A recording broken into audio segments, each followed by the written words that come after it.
But extraordinary goings on. We're going to be talking to royal expert Kinsey Schofield soon. But Prince Harry's having a terrible week. I mean, first of all, those revelations about the Lilibet nickname that enraged the Queen. Nobody had ever seen her so angry when they basically decided to call their daughter after her childhood nickname and didn't ask her.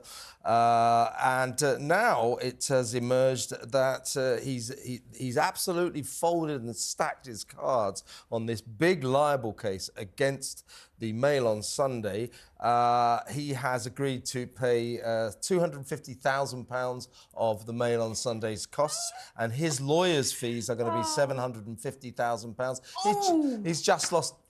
Oh, so his total losses will be £750,000. Well, in American dollars, that's basically $1 million, isn't it? Let's be fair. I mean, you know, what's going on with this guy? I sat here literally a week ago and we were saying how apparently he was losing money and he didn't have any. They were running out of funds or something. They were saying, people were saying because they'd had so many deals axed, so Netflix deals, things like that, and people were saying they're actually running out of money. So that's definitely an added blow to that, I reckon. Well, apparently, we'll get the details as they emerge, but apparently the Mail on Sunday's lawyers were requiring Harry to introduce into court documents to prove his case. He failed to do that and then stacked his cards, and the entire lawsuit is over, which is just astonishing. Yes, I mean, after all the drama and the talk about it, it's quite astonishing that it would be over quite so quickly. But honestly, he must be really tired of legal battles, I think it's this. This guy, like he did when you remember when he spent 7 hours in the dock because trying to say that all the papers were phone hacking him, and the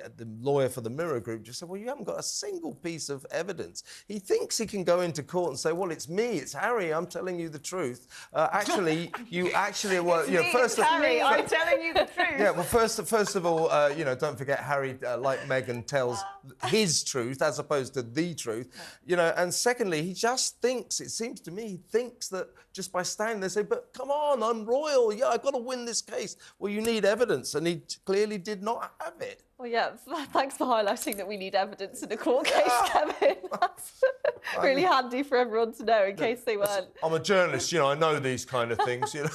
But no, you're totally right. I think there is probably some level, and not just with Harry, but just with lots of people. I think if you're a well-known figure and you go into a legal battle, I think lots of people will presume that just being a well-known figure actually will just kind of get you a bit further. But actually, the law's the law. A legal case is the same for everyone. Can I just say, very well done, Alicia, because I could see the terror flash across your eyes when Kevin said, we're going to talk about the royals now. And you're like, oh, no, not my topic. But yeah, you did excellently. You did very, very well. It's just a fascinating thing to talk about. None of us are experts on the royal scene, and we don't know the details of this story, but it is fascinating. I mean, he has had the week from hell, but tonight he will be awarded a Legends of Aviation trophy by John Travolta at a stupid Beverly Hills ceremony where he will be honoured as a legend of aviation for being a helicopter pilot in Afghanistan. As many military figures have said, that does not make him... He's bravely fought for his country, don't get me wrong. He